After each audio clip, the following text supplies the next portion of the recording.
श्याम भक्तों, इस बार की देवउठनी एकादशी दशमी युक्त है। भूल से भी आपको देवउठनी एकादशी के दिन अर्थात दशमी युक्त एकादशी का व्रत नहीं रखना चाहिए। पूरी बातों को विस्तार पूर्वक समझेंगे कि आपको व्रत किस दिन रखना चाहिए। आप सभी श्याम भक्तों को जय श्री श्याम। श्याम भक्तों, हिंदू धर्म की गहन परंपराओं में एकादशी व्रत का विशेष स्थान है और कार्तिक मास के शुक्ल पक्ष की एकादशी को देवउठनी या प्रबोधनी एकादशी के नाम से जाना जाता है। यह वो पवित्र तिथि है जब भगवान विष्णु 4 मास की योग निद्रा से जागृत होते हैं और समस्त सृष्टि में शुभ कार्यों की शुरुआत होती है। वर्ष 2025 में ये एकादशी 2 दिन की मानी जा रही है। श्याम भक्तों, ये तिथि है 1 नवंबर और 2 नवंबर की, लेकिन शास्त्रीय नियम के अनुसार व्रत रखने का सबसे उत्तम दिन 2 नवंबर का है। क्यों? क्योंकि 1 नवंबर की एकादशी दशमी युक्त है, अर्थात उसमें दशमी तिथि का स्पर्श है, जो व्रत के लिए निषिद्ध माना जाता है। पद्म पुराण में भगवान विष्णु स्वयं इसकी निंदा करते हैं, जहां वे कहते हैं कि दशमी युक्त एकादशी का व्रत फलदायी होने के बजाय हानिकारक सिद्ध होता है। एक प्राचीन कथा के अनुसार महाभारत काल की गांधारी ने ऐसी ही दशमी युक्त एकादशी पर व्रत किया था, जिसके परिणाम स्वरूप उसके 100 पुत्रों का नाश हो गया।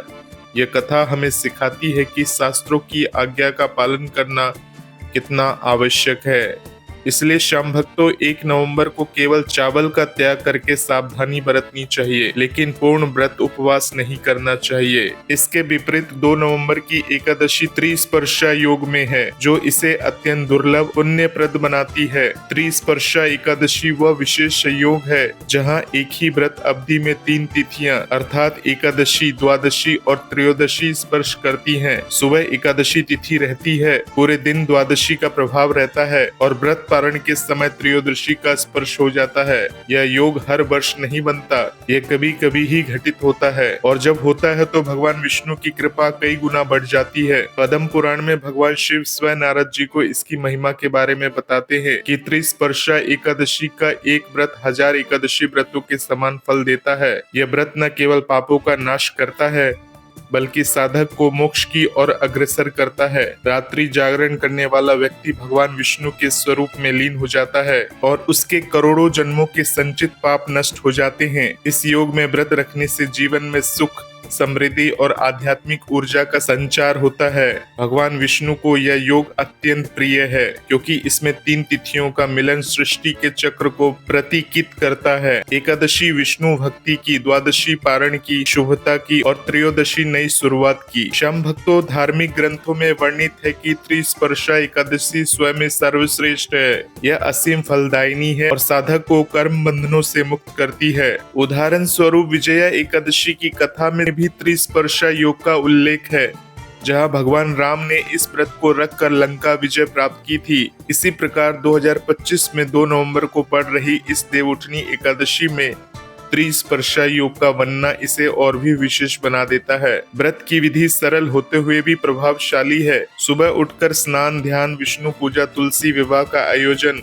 और फलाहार। लेकिन इस योग की महिमा को समझने के लिए हमें गहराई में उतरना होगा। त्रिस्पर्शा का अर्थ है 3 स्पर्श, जो आत्मा, मन और शरीर के एकीकरण को दर्शाता है। यह योग साधक को बताता है कि जीवन में संतुलन कितना महत्वपूर्ण है। जैसे 3 तिथियां एक साथ आकर पुण्य बढ़ाती है, वैसे ही जीवन के 3 आयामों में भौतिक, मानसिक और आध्यात्मिक का समन्वय मोक्ष प्रदान करता है। श्याम भक्तों, पुराणों में कहा गया है कि इस दिन भगवान विष्णु और सद्गुरु की पूजा से साधक को अपार शक्ति मिलती है। एक कथा के अनुसार एक निर्धन ब्राह्मण ने त्रिस्पर्शा एकादशी का व्रत रखा और उसके जीवन में धन्य धान की वर्षा हो गई। उसके पाप नष्ट हुए और वो विष्णु लोक को प्राप्त कर सका। यह महिमा इसलिए है क्योंकि यह योग दुर्लभ है। खगोलीय गणनाओं के अनुसार चंद्रमा की गति ऐसी होती है कि 3 तिथियां एक दिन में स्पर्श करना विरल ही संभव होता है। ज्योतिष शास्त्र में इसे महायोग कहा जाता है, जो सभी पापों को हरने वाला होता है।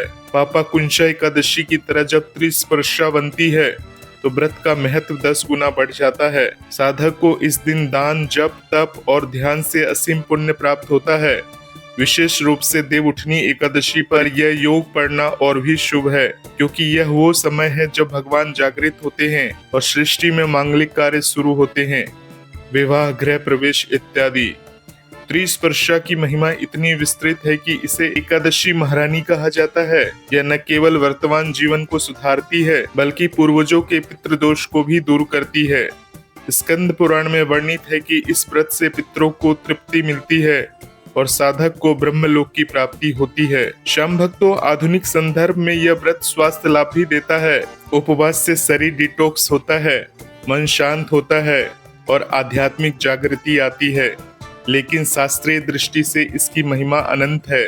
भगवान शिव कहते हैं कि त्रिस्पर्शा एकादशी का व्रत करने वाला कभी नरक में नहीं जाता, उसके सभी मनोरथ पूर्ण होते हैं।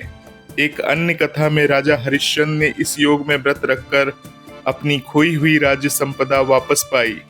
इसलिए 2025 में 2 नवंबर को इस व्रत को रखना न केवल शास्त्र अनुसार है, बल्कि त्रिस्पर्शा योग के कारण अत्यंत फलदायी भी है। इस दिन सुबह 7:31 तक एकादशी तिथि रहेगी, फिर द्वादशी तिथि शुरू हो जाएगी और पारण के समय त्रयोदशी स्पर्श होगा। यह संयोग साधक को 3 लोगों की कृपा प्रदान करता है। महाभारत में भी एकादशी की महिमा बताई गई है, जहाँ शांति पर्व में कहा गया है कि व्रत से अधिक पुण्यदायी कुछ नहीं। त्रिस्पर्शा में यह पुण्य 1000 गुना हो जाता है। साधक को इस दिन विष्णु सहस्त्र नाम का पाठ, तुलसी पूजन और गरीबों को दान देना चाहिए। ये व्रत महिलाओं के लिए विशेष लाभकारी है, क्योंकि इससे सुहाग की रक्षा होती है। पुरुषों के लिए करियर और धन की वृद्धि, बच्चों के लिए शिक्षा में सफलता। कुल मिलाकर त्रिस्पर्शा एकादशी की महिमा इतनी गहन है कि इसे जीवन का टर्निंग पॉइंट माना जा सकता है। यह योग जब देवउठनी एकादशी पर पड़ता है तो भगवान की जागृति के साथ साधक की आंतरिक जागृति भी होती है।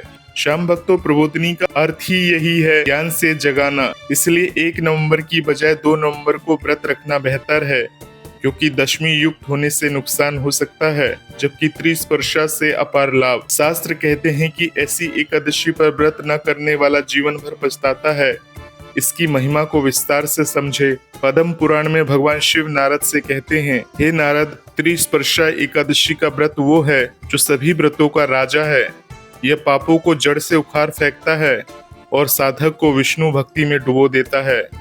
एक कथा है जहाँ एक पापी व्यक्ति ने अनजाने में इस व्रत को रखा और उसके सभी पाप नष्ट हो गए। वह स्वर्ग प्राप्त कर सका। आध्यात्मिक साधकों के लिए यह दिन मेडिटेशन का सर्वोत्तम समय है। स्वास्थ्य दृष्टि से उपवास से पाचन तंत्र मजबूत होता है और मानसिक स्पष्टता आती है, लेकिन मूल रूप से यह भगवान विष्णु की कृपा प्राप्त करने का माध्यम है। श्याम भक्तों, 2025 में इस योग का लाभ उठाएं और जीवन को धन्य बनाएं। इस व्रत से परिवार में शांति, समाज में सम्मान और आत्मा में शुद्धि आती है। त्रिस्पर्शा की महिमा अनंत कथाओं से भरी है। एक में एक वणिक ने इसे रखकर समुद्र यात्रा में रक्षा पाई, दूसरी में एक रोगी स्वस्थ हो गया। यह व्रत सभी मनोकामनाओं को पूर्ण करता है। इसलिए देवउठनी एकादशी पर त्रिस्पर्शा योग का महत्व समझकर 2 नवंबर का व्रत जरूर रखें और भगवान की विशेष कृपा की प्राप्ति करें। तो श्याम भक्तों, इस वीडियो का बनाने का उद्देश्य यही था कि बहुत सारे लोग आप सभी को ये बता रहे हैं कि 1 नवंबर को देवउठनी एकादशी का व्रत है, 1 नवंबर को व्रत रखे, तो ऐसा भूल से भी ना करें। 1 नवंबर 2025 को दशमी युक्त देवउठनी एकादशी का व्रत रखेंगे तो उसका फल हमने इस वीडियो के स्टार्टिंग में आपको बता ही दिया है। ऐसी ही सही और सटीक बातों की जानकारी के लिए इस चैनल को सब्सक्राइब जरूर करें। जय श्री श्याम, जय श्री राधे।